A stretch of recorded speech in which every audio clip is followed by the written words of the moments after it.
Hola chicos, chicas, ¿cómo están? Bueno, espero que estén pasando lo mejor posible estos días. Es una situación especial, difícil, la que todos estamos viviendo. Así es que les mando todo mi cariño, espero que se encuentren bien. Les pido que le pongan muchísima atención a este video explicativo porque estamos tratando aquí los temas más importantes del año. De hecho, estos van a ser los contenidos de la próxima evaluación y además los vamos a tener muy en cuenta para la parte final del año, Dios mediante, para hacer el trabajo integrador. Los que me conocen del año pasado saben que es la parte más importante, la del trabajo integrador. Vamos a hablar sobre los derechos humanos de segunda generación.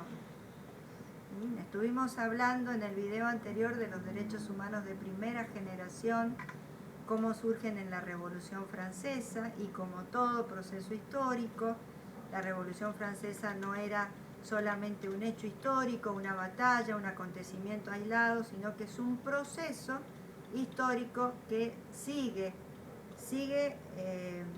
teniendo efectos hasta nuestros días, porque cambió la forma de vivir en toda la humanidad.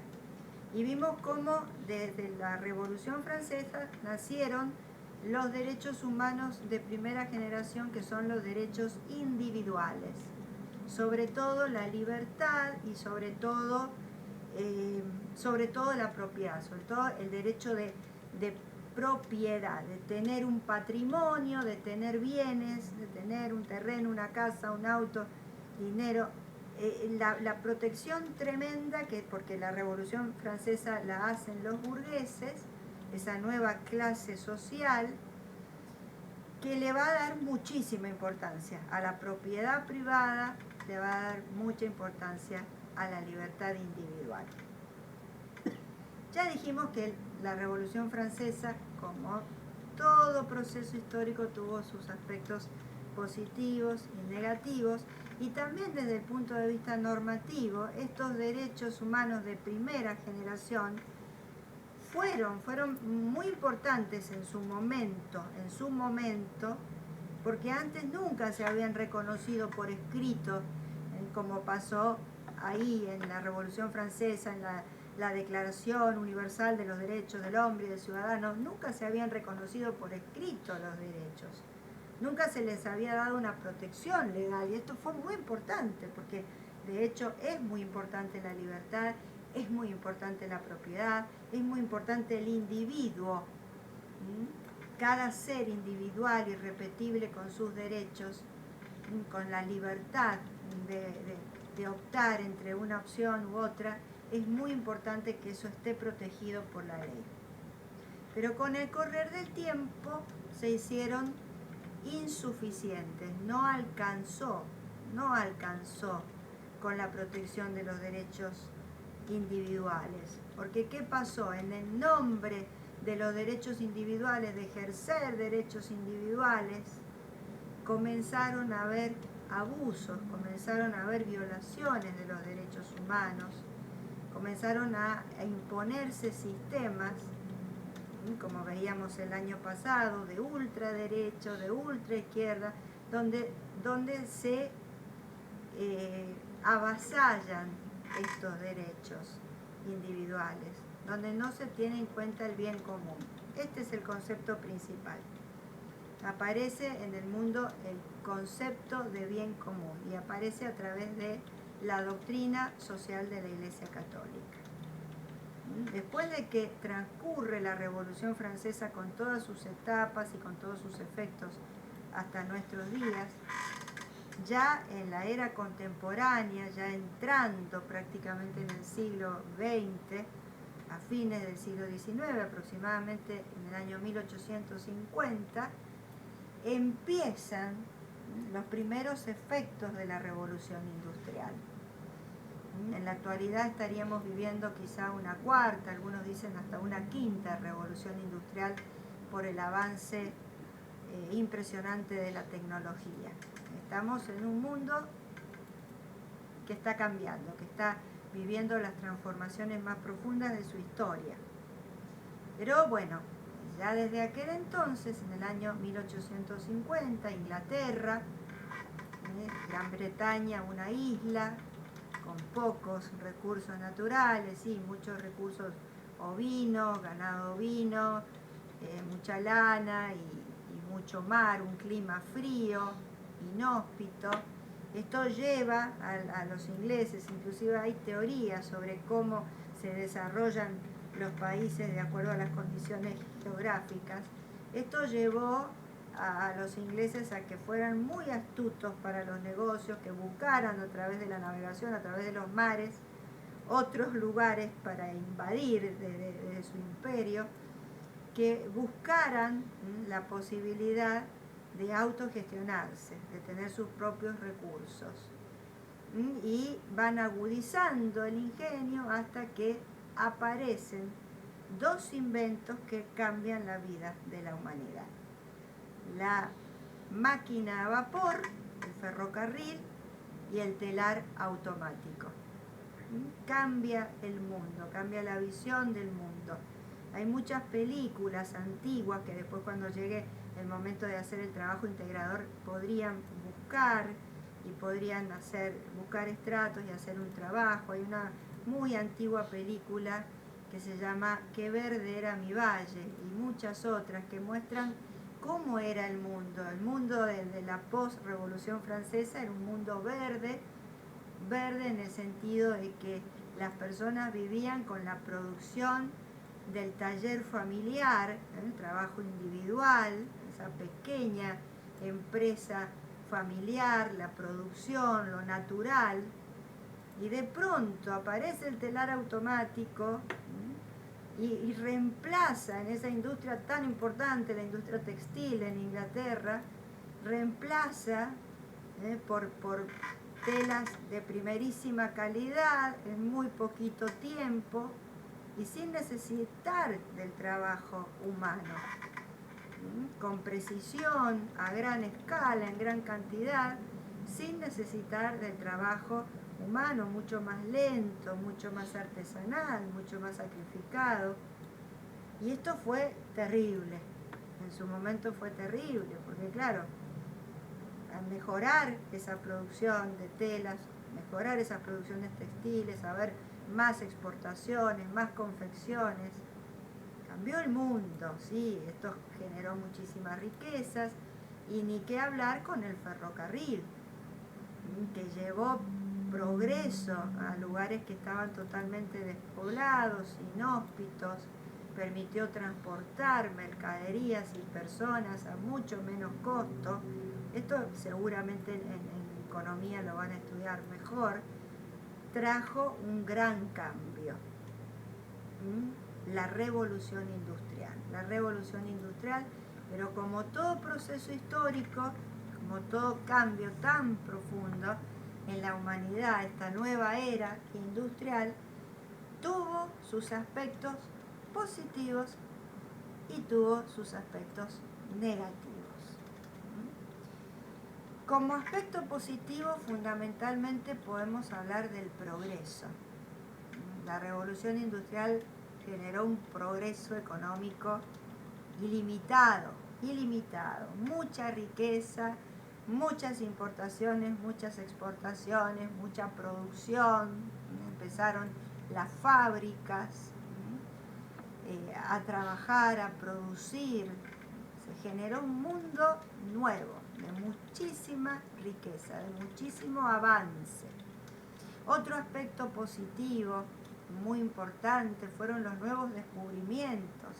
Aparece el automóvil, que no existían, los aviones, los teléfonos, el cine. Realmente un mundo nuevo, un mundo que no se soñaba. En la medicina se descubren las vacunas, los antibióticos. Las personas vivían quizás 20, 30 años, morían de un simple resfrío. Aparecen los antibióticos, aparecen realmente inventos que cambiaron, que mejoraron la vida de las personas. Estos fueron fundamentalmente los aspectos positivos de la revolución industrial. Ese crecimiento impresionante de la economía, ese progreso, esa prosperidad, esos nuevos descubrimientos. En la ciencia avanzó muchísimo, el arte, la cultura, la belleza, un verdadero renacer de lo económico, de lo científico, de lo cultural. Pero también, como todo proceso histórico, esta revolución industrial también tuvo efectos negativos. Esos efectos negativos también fueron terribles, como tan positivos fueron los positivos. Uno de los principales efectos terribles que tuvo la revolución industrial es que por primera vez ese derecho, que es uno de los más importantes del ser humano, que para la doctrina social de la Iglesia Católica es el que más le permite al ser humano concientizarse de su dignidad de hijo de Dios, hijo, hija de Dios, es el derecho a trabajar. El trabajo se vio seriamente lastimado por la revolución industrial, porque al ser reemplazado el ser humano por las máquinas, por el ferrocarril, por el telar automático, por las primeras máquinas, muchas personas que trabajaban perdieron sus trabajos. Ese taller familiar se fundió, las personas que se autoabastecían con su pequeña producción artesanal no podían competir con las grandes fábricas, con las grandes industrias. Entonces esto llevó al flagelo de perder el trabajo, de perder la máxima dignidad que tiene el ser humano para sustentarse, para alimentarse, vestirse, educarse, para tener salud, para tener diversión, para realizar sus sueños, sus proyectos. Esto llevó a una tremenda degradación del ser humano. Degradación en el sentido de no poder gozar de la dignidad del trabajo. Y esto llevó a una segunda característica negativa muy grande, que fue la ruptura de las familias, lo que se llamaba, y se ve en esas películas antiguas que yo les contaba, el fenómeno de los pantanos, que quiere decir esto, que ese mundo verde se fue secando, se fue llenando del humo de las industrias. El padre que quedaba sin trabajo en el taller familiar, los hijos varones, se iban a las ciudades para tratar de conseguir trabajo en el ferrocarril. Los niños eran usados muchas veces como carne de cañón para probar, para cuando se explotaban las minas, cuando se inauguraba un ferrocarril, porque su cuerpo era más chiquito, entonces podían entrar por esas bocas, por esos pozos, esas minas, esas hendiduras, las minas de carbón. Fue terrible el desarraigo. Los hombres de la familia tuvieron que salir a buscar trabajo en las fábricas, en el ferrocarril. Las mujeres quedaban solas a cargo de la familia, del pequeño taller familiar, de ese trabajo de campo, hasta que llegaba un momento que ya no podían seguir subsistiendo. Entonces, ya disuelta la familia, ella, con las hijas mujeres y con los hijos menores, partía también para tratar de conseguir trabajo en las fábricas. Hay un cuadro famoso que vamos a analizar, que yo les voy a mandar. Ustedes van a investigar quién es el autor y todas las sensaciones que les transmite ese cuadro, que muestra el flagelo de lo que fue la revolución industrial. Las mujeres, los niños caían muertos en las filas, en las líneas, se llamaban las líneas de las fábricas, trabajando hasta 20 horas por día, sin descanso, en lugares sin luz, en lugares hacinados, mal alimentados y por supuesto con muy poca paga. Una verdadera explotación de los trabajadores, un verdadero avasallamiento de los derechos de los trabajadores. Directamente caían muertas las mujeres y los niños. Esto hizo que aparecieran enfermedades sociales gravísimas, como la tuberculosis. La tuberculosis es una enfermedad característica de la época de la Revolución Industrial. Inclusive para que contextualicemos, cuando les toque hacer el trabajo integrador, hacia fin de año, Dios mediante, han habido trabajos que han hecho otros cursos muy lindos, muy interesantes sobre cómo podemos relacionar todo este cambio tremendo que trajo la Revolución Industrial con el mundo del arte. Hay una obra que se llama La Dama de las Camelias, de Dumas, que muestra, ¿no es cierto?, o pintores como Lautrec, que muestran esa realidad tremenda, donde muchas veces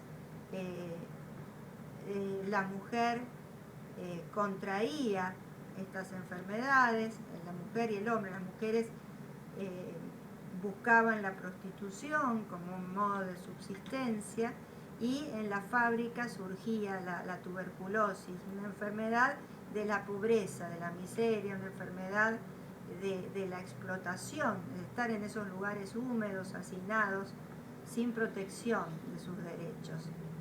Entonces, frente a este espectáculo terrible de tantas muertes, la ambición desmedida de los dueños de las fábricas, esos dueños de las fábricas eran los mismos, aquellos lejanos vasallos oprimidos, que eran oprimidos por el señor feudal allá por la Edad Media, muchísimos siglos atrás, y que con el correr del tiempo van evolucionando, que cuando aparece el comercio crecieron, progresaron, y que luego en tiempos de la Revolución Francesa formaron esa clase media, esa clase burguesa que se había enriquecido y que había crecido a través de la cultura, a través de las profesiones liberales, y quería tener poder, quería formar parte del poder, y quería tener los mismos privilegios de los nobles, de no pagar impuestos. Bueno, esos que eran en la época de la Revolución Francesa, entre comillas, los buenos de la película, los que hicieron la Revolución Francesa para que se reconocieran los derechos individuales, para que naciera el sistema republicano que vimos el año pasado y se dividiera el poder. Con la teoría de Montesquieu se divide el poder en tres funciones: ejecutivo, legislativo, judicial, y nace el sistema republicano.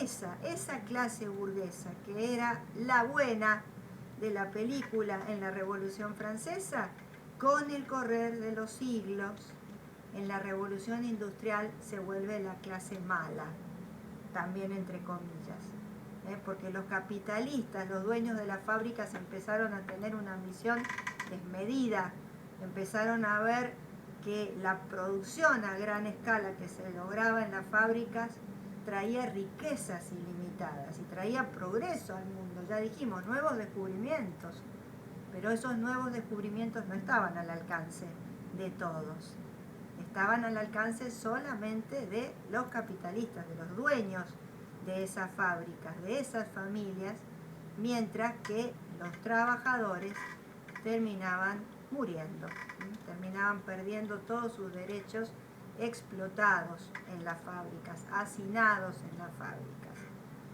Frente a este espectáculo tremendo de muerte, de enfermedad, de injusticia, surgen, esto ya lo vimos el año pasado, surgen después los totalitarismos, el totalitarismo de ultraizquierda, como resultado de toda esa bronca contenida, de toda esa rebelión contenida, es que aparece la Revolución Comunista en 1917. Y después, ya en el siglo XX, ya vimos el año pasado los desastres que trajo también el totalitarismo de ultraderecha, el fascismo, el nazismo. Pero lo importante es que en esta época, principios del siglo XX, la Iglesia católica, que había estado silenciosa en el mundo antirreligioso de la Revolución Francesa, era una iglesia que ni hablaba de política ni nada que se relacionara con la vida cotidiana del ser humano, sino que se limitaba nada más que a los aspectos espirituales. De pronto esa iglesia que estaba callada, que estaba oculta, comienza a denunciar los abusos de la revolución industrial, las muertes, las enfermedades, la explotación, ese capitalismo ateo, salvaje. La iglesia comienza a denunciarlo y nace la doctrina social de la Iglesia Católica a través de las encíclicas. Las encíclicas son como constituciones, como documentos donde la Iglesia opina sobre cuestiones que tienen que ver con el ser humano, con los derechos esenciales de los seres humanos, en especial el derecho a la vida, a la salud, a la integridad, a la libertad. La Iglesia denuncia estos abusos en la doctrina social de la Iglesia, las encíclicas. Aparece una primera encíclica, la Rerum Novarum, las cosas nuevas, porque Jesús cuando comienza su prédica afirma que Él ha venido a traer una renovación. Dice, yo he venido a hacer nuevas todas las cosas. En nombre de ese mensaje evangélico, la Iglesia se alza y denuncia los excesos de la revolución industrial. Entonces nace, además de nacer la doctrina social de la Iglesia Católica, que va a influir en los gobiernos para limitar los abusos de poder que había por parte de los capitalistas, de los dueños de las fábricas. Además de eso, la Iglesia Católica va a introducir un concepto muy importante en el que se basan todas las democracias modernas y posmodernas, el concepto del bien común. El bien común no es el bien egoísta de cada uno, de cada una, no es lo individual, los derechos individuales, el interés de cada uno. Yo, mi vida, mi libertad, mis opiniones, mi propiedad, mi auto, mi casa y lo demás no me importa. El concepto de bien común no es una yuxtaposición, es decir, no es simplemente un amontonamiento de los derechos individuales, que siempre chocan entre sí, porque en una sociedad siempre chocan.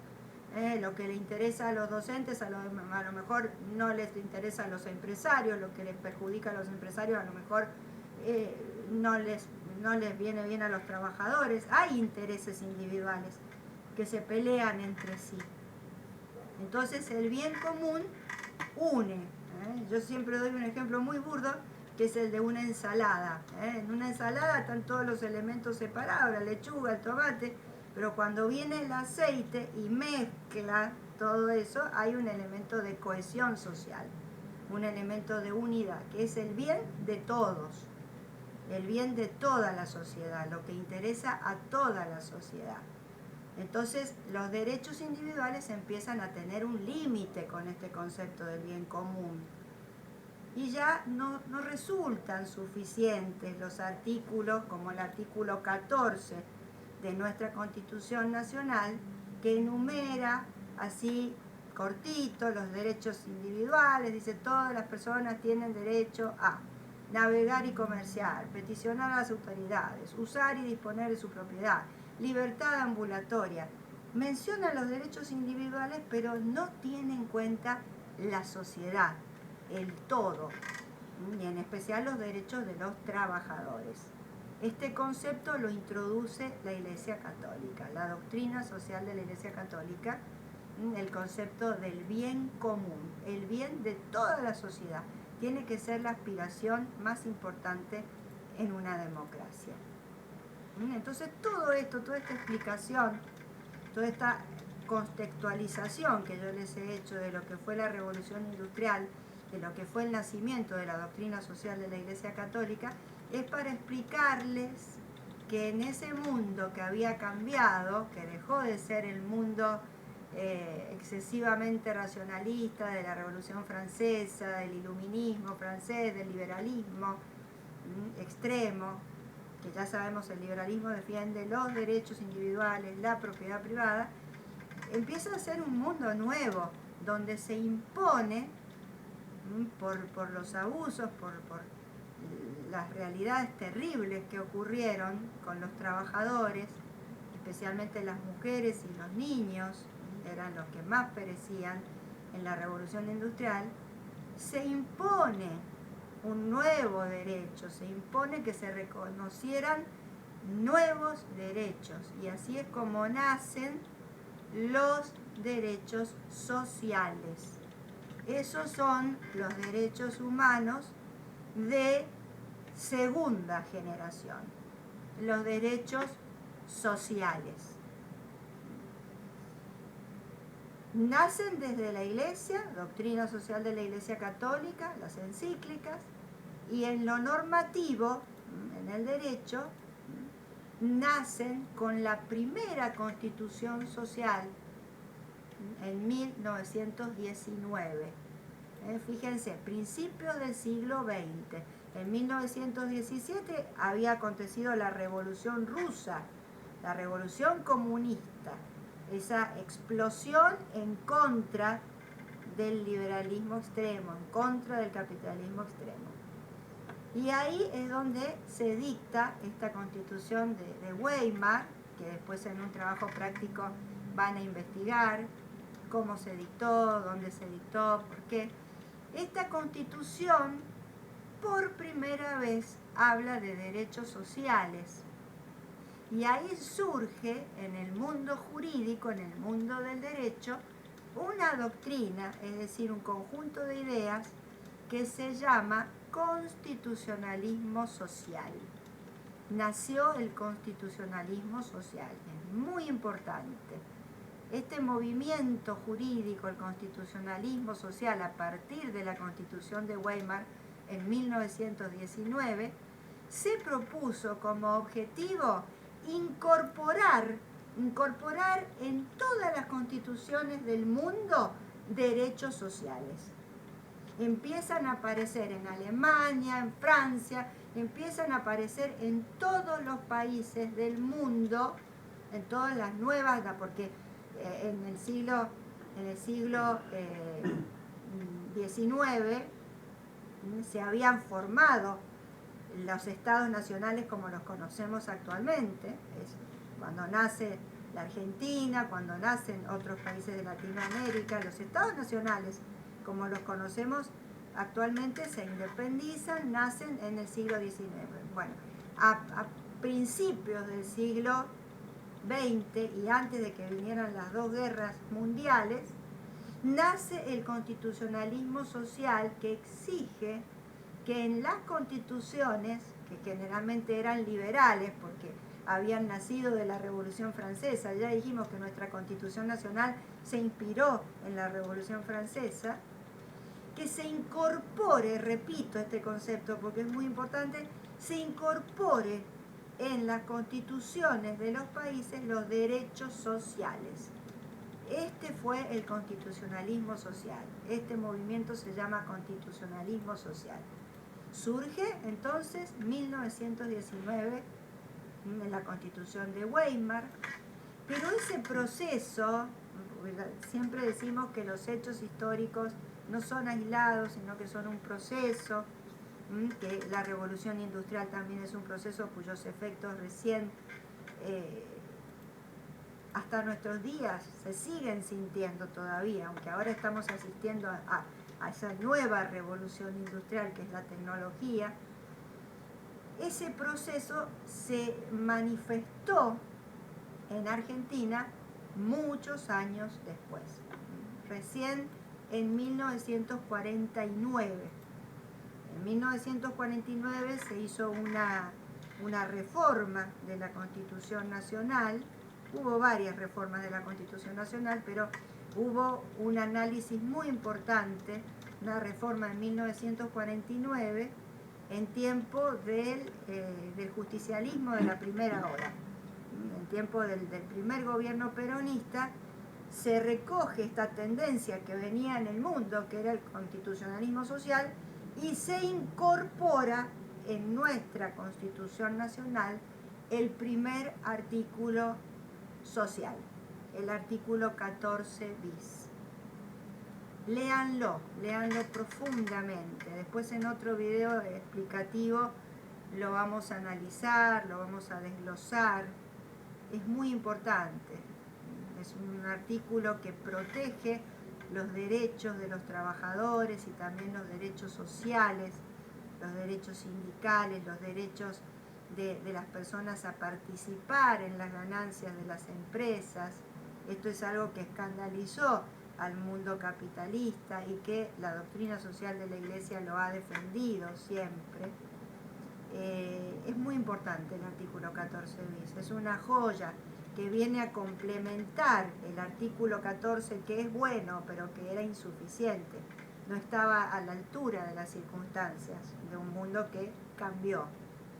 Entonces, léanlo con mucha atención, porque lamentablemente a lo largo de los años, sobre todo en América Latina, con tantas dictaduras, con tantos gobiernos abusivos, muchas veces ha sido avasallado el artículo 14 bis.